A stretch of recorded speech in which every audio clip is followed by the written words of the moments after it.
दिल्ली में यौन उत्पीड़न के आरोपी पाखंडी चैतन्यानंद के हर दिन काले कारनामे खुल रहे हैं। पुलिस की गिरफ्त में आरोपी अब पासवर्ड के भूलने का नाटक कर रहा है। पाखंडी चैतन्यानंद को पता है कि अगर पुलिस ने उसके फोन को खोल लिया तो उसकी पूरी की पूरी क्राइम कुंडली दुनिया के सामने आ जाएगी। छात्राओं से अश्लील चैट से लेकर उसके ठिकाने तक, यही वजह है कि पाखंडी चैतन्यानंद अब घबराया हुआ है और पुलिस पूछताछ में भूलने का नाटक कर रहा है। पाखंडी चैतन्यानंद छात्राओं को अश्लील मैसेज भेजकर और विदेश यात्रा का लालच देकर अपने जाल में फंसाता था और ये सारी काली करतूतें पाखंडी चैतन्यानंद के मोबाइल में मौजूद है, इसलिए आरोपी घबराया हुआ है। 27 सितंबर को गिरफ्तारी होने के बाद जब पाखंडी चैतन्यानंद से पूछताछ की गई तो आरोपी ने कहा घबराहट हो रही है। पुलिस ने जब मोबाइल का पासवर्ड पूछा तो आरोपी बोला कि उसे पासवर्ड याद नहीं है। मतलब कुछ ऐसे राज उसके मोबाइल में छिपे हैं जो छिपाने की कोशिश वो कर रहा है। इन्हीं राज का पता लगाने के लिए पुलिस ने पाखंडी चैतन्यानंद के 3 फोन और एक आईपैड को FSL जांच के लिए भेज दिया है। हाल ही में जांच के दौरान बरामद व्हाट्सएप मैसेजेस में सामने आया था कि चैतन्यानंद छात्राओं को बेबी, आई लव यू जैसे मैसेजेस भेजता था। और अब लग्जरी कारों और आलीशान बंगले में रहने वाला पाखंडी चैतन्यानंद अब सलाखों के पीछे पहुंच चुका है। जेल में बहरूपियों को रात भर नींद नहीं आई। मच्छरों ने खून चूस चूस कर उसका जीना हराम कर दिया और यही वजह है कि ये आरोपी रात भर सिर्फ करवटें बदलता रहा। क्योंकि बहरूपी चैतन्यानंद बड़ी बड़ी लग्जरी कारों, आलीशान बंगले और ऐशो आराम का आदी था, लेकिन अब यौन उत्पीड़न का आरोपी सलाखों के पीछे पहुंच चुका है, जहां उसकी पहली रात ऐसी कटी कि उसकी रूह कांप गई। दिल्ली पुलिस के सूत्रों के मुताबिक पाखंडी पूरी रात जेल में सो तक नहीं पाया। जेल में चैतन्यानंद करवट नहीं बदलता रहा। मच्छरों ने खून चूसकर उसका बुरा हाल कर दिया। घबराहट से सुबह 5 बजे से पहले ही उठा। जानकारी के मुताबिक पुलिस स्टेशन आने के बाद चैतन्यानंद ने फल और बाकी चीजों की डिमांड की और पानी दिया गया। यही नहीं, खबर है कि आरोपी चैतन्यानंद के लॉकअप्स के बाहर 2 पुलिस स्टाफ सुरक्षा में तैनात किए गए हैं। साथ ही पाखंडी पर CCTV में 24 घंटे नजर रखी जा रही है।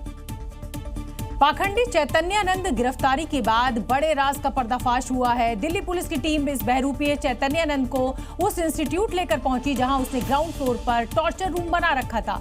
आरोप है कि पाखंडी चैतन्यानंद इसी टॉर्चर रूम में छात्राओं को निजी तौर पर मिलने के लिए बुलाता था और यहीं से वो छात्राओं को बहला फुसलाकर यौन शोषण के लिए उकसाता था।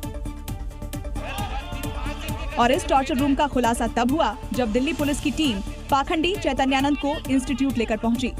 ग्राउंड फ्लोर पर बने टॉर्चर रूम में ले जाया गया, जहां छात्राओं को निजी तौर पर मिलने के लिए बुलाता था, छात्राओं को ग्रेड की धमकी देकर यौन शोषण करता था। यहीं से ही छात्राओं पर CCTV के जरिए नजर रखता था। बाबा लगातार जांच में सहयोग नहीं कर रहा है, इसलिए दिल्ली पुलिस की टीम बाबा को लेकर इंस्टीट्यूट पहुंची थी और यहां पर उन तमाम जगहों पर ले गई थी जहां पर घटना घटी थी, जहां पर छात्राओं के साथ यौन शोषण किया गया था। पुलिस अब चैतन्यानंद के मददगारों की तलाश कर रही है, जो पाखंडी चैतन्यानंद के लिए होटल बुक करवाते थे। पिछले 40 दिन में चैतन्यानंद 13 होटल बदले थे। पाखंडी ज्यादातर समय साधुओं के बीच छिपा रहा। पुलिस ने आरोपी चैतन्यानंद को 27 सितंबर को गिरफ्तार किया था, जिससे लगातार पूछताछ जारी है। बरेली हिंसा का मास्टरमाइंड मौलाना तौकीर जेल में करवटें बदल रहा है, क्योंकि उसका राइट हैंड नदीम सलाखों के पीछे पहुंच गया है। अब बारी उसके लेफ्ट हैंड इदरीस की है, क्योंकि पुलिस पूछताछ में नदीम ने इदरीस के राज उगल दिए हैं, जिससे मौलाना का BP हाई हो गया है। और तो और गिरफ्त में आने के बाद नदीम हाथ जोड़े खड़ा हुआ दिखाई दिया और BP बढ़ने की वजह नदीम की गिरफ्तारी है, जो उसका राइट हैंड था। और अब मुनीर इदरीस भी गिरफ्तारी की खबर आने वाली है। नदीम, जिसने तौकीर के कहने पर भीड़ जुटाई। FIR में खुलासा हुआ है कि मौलाना तौकीर रजा शहर का माहौल बिगाड़ना है, चाहे इसमें पुलिस वालों की हत्या भी करनी पड़ी और मुस्लिमों की ताकत दिखानी है। और उसके इसी ऑर्डर को फॉलो नदीम कर रहा था, जिसमें इदरीस भी शामिल था, जो फरार चल रहा है। और उसके बारे में जानकारी जुटाने की जी मीडिया भी बरेली पहुंचा। लोगों ने ये बताया है कि ये घर मुनीर इदरीसी का है, लेकिन यहाँ भी ताला लगा हुआ है। मुनीर की तलाश में पुलिस कई जगह उसे ढूंढ रही है और मुनीर पर आरोप यही है कि इस पूरी साजिश में उसका एक अहम रोल था। जी मीडिया ने इदरीस के पड़ोसियों से भी बात की, लेकिन किसी ने मुंह नहीं खोला। पुलिस कह रही है कि साजिश अभी जो यहाँ पे बरेली में हुई, दंगे हुए, उसमें पड़ोसी है तो आप? नहीं, पड़ोसी नहीं हूँ। मैं तो बाहर से आई हुई हूँ।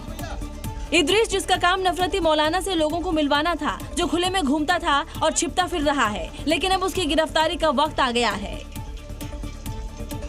बरेली के गुनहगारों का हिसाब जारी है। नफरती मौलाना के साथ ही उसके चेले भी अब पकड़े जा रहे हैं। इस बीच मौलाना पर छांगुर बाबा वाला एक्शन भी दिख रहा है और ये सब मुख्यमंत्री योगी आदित्यनाथ के बयान के महज कुछ घंटों बाद ही शुरू हो गया। इंतजार तो बुलडोजर चलने का भी किया जा रहा है और उसकी तैयारी भी अब शुरू हो गई है, क्योंकि बलरामपुर से सीएम योगी ने कहा था कि छांगुर वाला हिसाब होगा और इसी का नतीजा है कि तौकीर और दंगाइयों को पनाह देने वालों की संपत्ति सील होना शुरू कर दी गई है। बरेली में अब तक 3 ऐसे होटल और लॉन हैं जहां दंगाई छिपकर बैठे थे। आरिफ ने उन तमाम दंगाइयों को अपने अपने जगहों पर छुपाया था। उनके होटल्स हैं, उनके लॉन्स हैं और उसी जगह दंगाई 3:30 बजे दंगा करने के बाद इन होटल्स में आकर छुप गए थे। पुलिस जांच में इन संपत्तियों कई अनियमितताएं भी सामने आई हैं, जिसके बाद बीडीए भी एक्शन ले सकता है और हो सकता है कि इन आलीशान बिल्डिंग पर बुलडोजर भी चल जाए। अब तक 3 प्रॉपर्टी सील की जा चुकी है। एक आप ये देख रहे हैं होटल स्काई लार्क, वहीं दूसरी तरफ फहम लॉन है इसके ठीक बगल में और सड़क के दूसरी तरफ यहाँ पर फ्लोरा गार्डन है। बरेली हिंसा में शामिल अब तक 12 उपद्रवी अरेस्ट किए गए हैं। बाकियों को बिल से निकालने की कोशिश हो रही है। 12 लोगों को ऑलरेडी जेल भेज दिया गया, 37 लोगों से पूछताछ की जा रही है, एविडेंस कलेक्शन किया जा रहा है, मोबाइल फोरेंसिक्स की टीम भी हमारी देख रही है। एक तरफ बुलडोजर तैयार है तो दूसरी तरफ उपद्रवियों के लिए जेल की चारदीवारी। परिवार और पार्टी से अलग किए गए तेज प्रताप यादव अब उन लोगों से भी दूरी बनाना शुरू कर चुके हैं जो उन्हें समझना नहीं चाहते, माफ कीजिए, या ये मानने लगे हैं कि तेज प्रताप खत्म हो गए हैं। तेज प्रताप के गुस्से का ताजा शिकार हुए हैं समाजवादी पार्टी के सुप्रीमो अखिलेश यादव। तेज प्रताप ने उन्हें एक्स पर अनफॉलो कर दिया है और उन्होंने इसका कारण भी बताया है। पहले तेज प्रताप के एक्स हैंडल को देखिए, एक मौजूदा, दूसरा पहले का। अपने परिवार को अनफॉलो करने वाले तेज प्रताप ने अखिलेश यादव को भी अनफॉलो कर दिया है।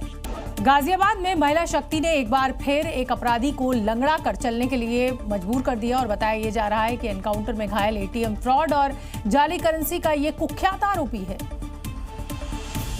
और ये कार्रवाई बता रही है कि मिशन शक्ति के तहत योगी की दुर्गा शक्ति अपराधियों के बख्शने के मूड में नहीं है। पिछले 7 दिनों में महिला शक्ति का ये दूसरा एनकाउंटर है। इससे पहले 22 सितंबर को इसी महिला ब्रिगेड ने पहला एनकाउंटर कर हलचल मचा दी थी। दरअसल गाजियाबाद क्रॉसिंग के पास एटीएम फ्रॉड करने वाले बदमाश की लोकेशन मिली थी। चेकिंग के दौरान जब एक बाइक को रोकने की कोशिश की तो बदमाशों ने पुलिस पर फायरिंग कर दी और जवाबी कार्रवाई में बदमाश मोहम्मद के पैर में गोली लग गई। वहीं दूसरा आरोपी फरार हो गया। जाहिद और इरशाद ये कुख्यात किस्म के अपराधी हैं और जाहिद पर कई मुकदमे हैं जिसमें कुछ तो बहुत ही गंभीर धारा के अपराध हैं। योगी की दुर्गा शक्ति की कार्रवाई बता रही है कि वो रुकने वाली नहीं है जब तक अपराध खत्म नहीं हो जाता। अगली खबर का रुख करेंगे। मिशन शक्ति के तहत जहां उत्तर प्रदेश पुलिस ने अपराधियों के खिलाफ अभियान चला रखा है, वहीं स्कूल कॉलेजेस में पढ़ने वाली लड़कियों को भी अब जागरूक किया जा रहा है और इसी कड़ी में गोंडा में पुलिस ने एक मदरसे में मिशन शक्ति कार्यक्रम आयोजित किया, जहां पढ़ने वाली बच्चियों को मिशन शक्ति के उद्देश्य के बारे में बताया गया। एसपी की पहल पर यहां Sadia Arabic girls inter college में विशेष कार्यक्रम का आयोजन किया गया। यहां पढ़ने वाली बच्चियों को मिशन शक्ति से जुड़े पैम्पलेट दिए गए, जिसमें महिला सुरक्षा, उनके अधिकारों और सरकारी योजनाओं के बारे में जानकारी के साथ ही हेल्पलाइन नंबर्स भी मौजूद हैं। एसपी ने छात्राओं से संवाद भी किया और महिला सुरक्षा, साइबर सुरक्षा और आत्मरक्षा को लेकर विस्तार से जानकारी दी। वहां मौजूद महिला पुलिसकर्मियों ने उन्हें रास्ते में होने वाली परेशानियों के बारे में पूछा और उनसे सुझाव मांगे। साथ ही ये भी जानने की कोशिश की इन बच्चियों के साथ मदरसे में या रास्ते में कोई गलत हरकत तो नहीं होती।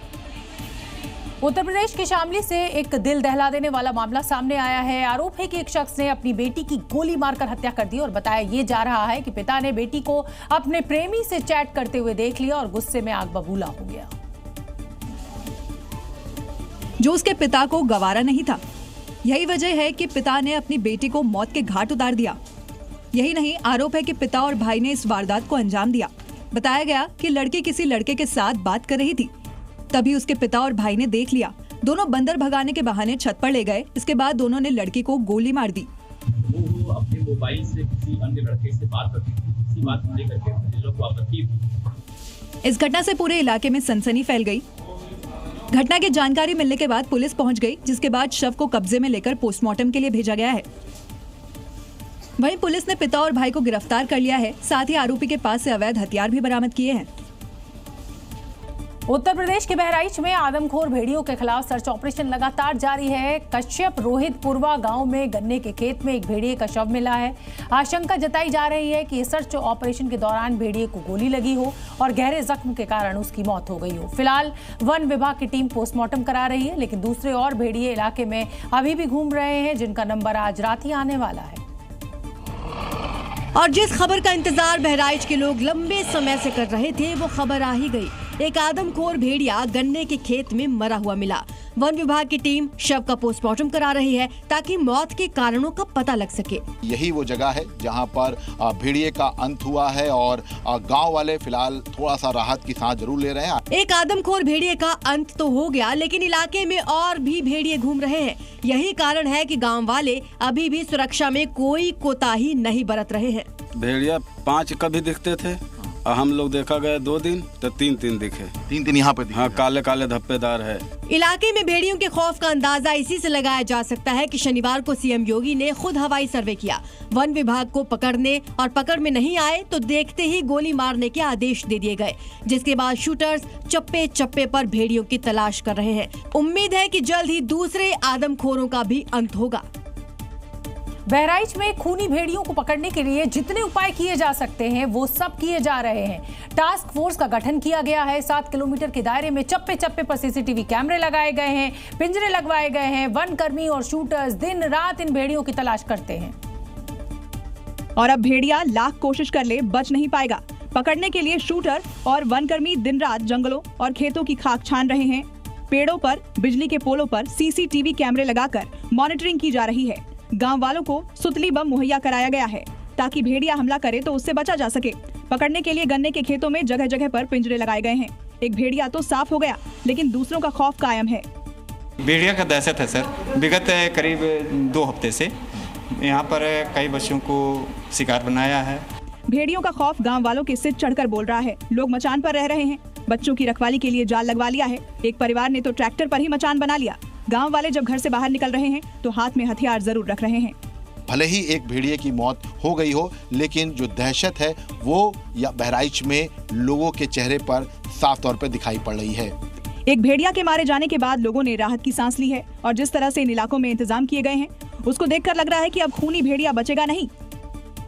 उत्तर प्रदेश के सीतापुर में बाघिन को कैद करने के बाद आदमखोर ने आतंक मचा रखा था। लोग हर वक्त दहशत में जी रहे थे कि ना जाने कब और कौन इस आदमखोर का शिकार बन जाए, लेकिन डरे सहमे गांव वालों को अब खूंखार शिकारी से निजात मिल गई है। और सीतापुर में बाघिन कैद होने के बाद खूंखार तेंदुए ने खौफ फैला रखा था। कुछ ही दिन पहले तेंदुआ एक गौशाला के सीसीटीवी कैमरे में कैद हुआ था। तभी से आसपास के गांवों में लोग भी दहशत में जी रहे थे। लोग अपने खेतों में भी लाठी डंडों के साथ जाने को मजबूर थे। ग्रामीणों की शिकायत के बाद वन विभाग की टीम ने आदमखोर तेंदुए को पकड़ने के लिए पिंजरा लगा दिया था। कई दिनों की कोशिश के बाद आखिरकार खूंखार शिकारी जाल में फंस गया। तेंदुए के पिंजरे में कैद होने के बाद गाँव वालों ने राहत की सांस ली। अब गांव से तेंदुए का खौफ खत्म हो गया, लेकिन ऐसा पहली बार नहीं है कि जब सीतापुर के लोगों को इस तरह की दहशत झेलनी पड़ी हो। तेंदुए से पहले यहां बाघिन आतंक का पर्याय बनी हुई थी। कुछ दिन पहले ही महोली इलाके में वन विभाग की टीम ने उस बाघिन को भी पिंजरे में कैद किया था। मध्य प्रदेश के खरगोन में सीआईएसएफ ने पहली बार महिला कमांडो यूनिट की शुरुआत की। ये महिला कमांडोज देश के हवाई अड्डों समेत कई संवेदनशील स्थानों पर सुरक्षा संभालेंगी, जिसका उद्देश्य सुरक्षा बलों में जेंडर इक्वलिटी को बढ़ावा देना है। और इसी के तहत मध्य प्रदेश के खरगोन के ट्रेनिंग सेंटर में 28 महिला कमांडोज का पहला बैच स्पेशल ट्रेनिंग ले रहा है। खरगोन में मौजूद सीआईएसएफ के आरटीसी का नजारा इन दिनों बदला हुआ है। पुरुषों की आवाज से गूंजने वाले इस सेंटर से आजकल दिन भर महिला कमांडोज का शौर्य गूंज रहा है। ये तो ऊपर आ जाएगा। सीआईएसएफ ने पहली बार महिला कमांडोज यूनिट की शुरुआत की है। ये महिला कमांडोज देश के हवाई अड्डों और अन्य संवेदनशील प्रतिष्ठानों पर सुरक्षा संभालेगी। इसका उद्देश्य सुरक्षा बलों में जेंडर इक्वालिटी को बढ़ावा देना है। 8 हफ्तों की ट्रेनिंग में फिजिकल फिटनेस, हथियार चलाने के अलावा वो सब सिखाया जा रहा है जो देश की सुरक्षा के लिए जरूरी है। उत्तर प्रदेश में मजनूओं की अब खैर नहीं। शहर शहर महिला दस्ता उन पर नजर रख रहा है। मुजफ्फरनगर में मिशन शक्ति 5.0 अभियान अब काफी तेजी से आगे बढ़ रहा है, जिसमें एक लड़की के अपहरण के 2 आरोपियों को पकड़ा गया है और उनकी जमकर आज मरम्मत भी हुई। और मरम्मत भी ऐसी वैसी नहीं हुई। देखिए, दोनों सीधा खड़ा भी नहीं हो पा रहे, ठीक से चला भी नहीं जा रहा। रो रो कर कह रहे हैं कि अब ऐसी गलती कभी नहीं करेंगे। एक का नाम समीर और दूसरे का नाम आलोक है। आरोप है कि इन लोगों ने एक लड़की को बहला फुसलाकर अगवा किया था और उसके बाद फरार हो गए। महिला दस्ता ने इन बदमाशों को पकड़ा और इनका जमकर इलाज किया। ये बदमाश बार बार माफी मांग रहे हैं, कभी कान पकड़ रहे हैं तो कभी हाथ जोड़ रहे हैं। पुलिस हाजत में भी हाथ जोड़कर खड़े हैं। खौफ इतना है कि आज से अपराध छोड़ने की बात कह रहे हैं।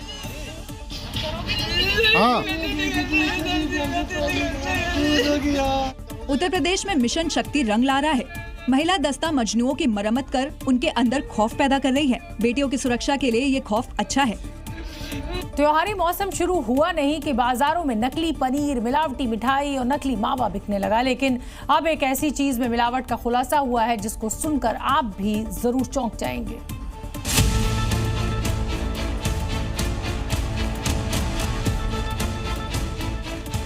मथुरा और गोरखपुर से नकली आलू की बिक्री का मामला सामने आया, जहां चंद पैसों के लालच में मिलावटखोर आपकी थाली में आलू नहीं जहर परोस रहे हैं। लेकिन मिलावटखोरों पर खाद्य सुरक्षा विभाग की टीम ने शिकंजा कसा।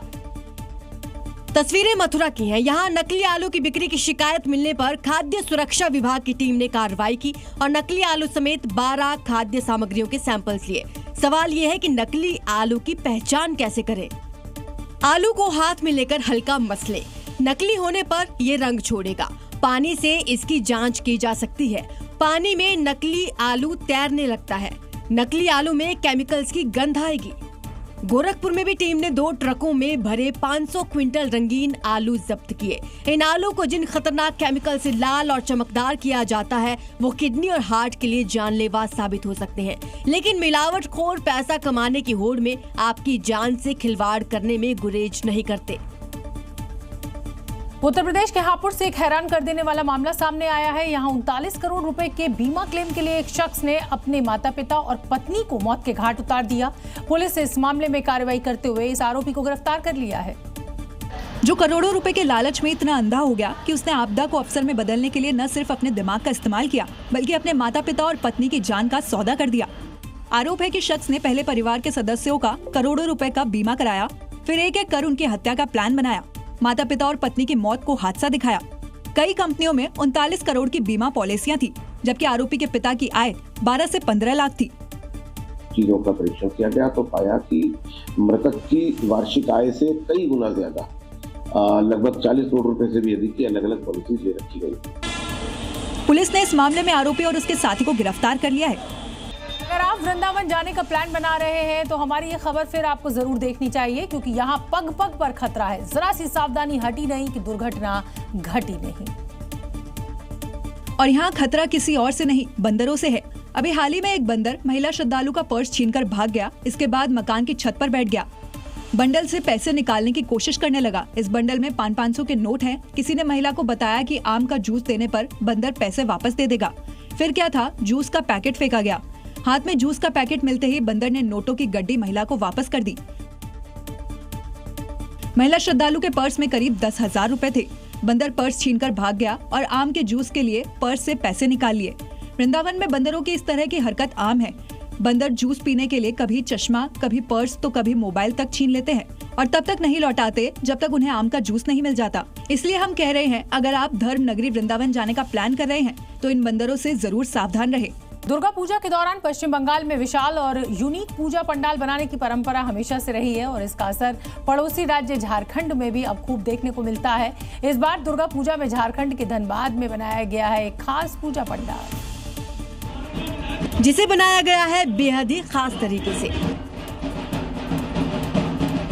अब आप सोच रहे होंगे इसमें ऐसा क्या खास है, तो जरा नजदीक से देखिए, गौर से देखिए।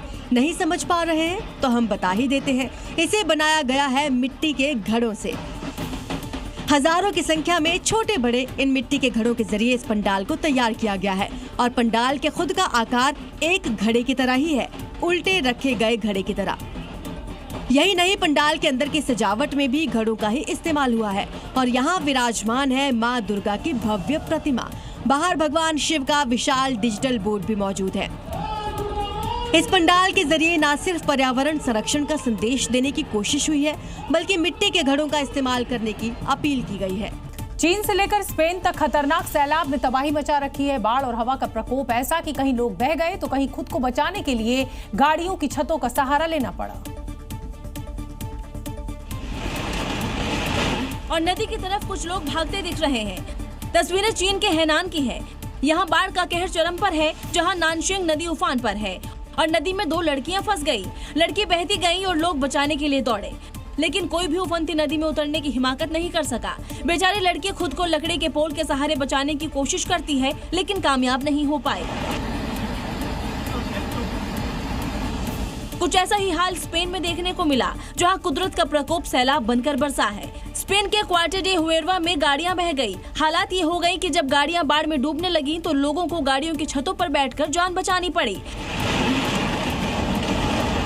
मौके पर रेस्क्यू टीम राहत बचाव के लिए पहुंची और सैलाब से लोगों को बाहर निकाला।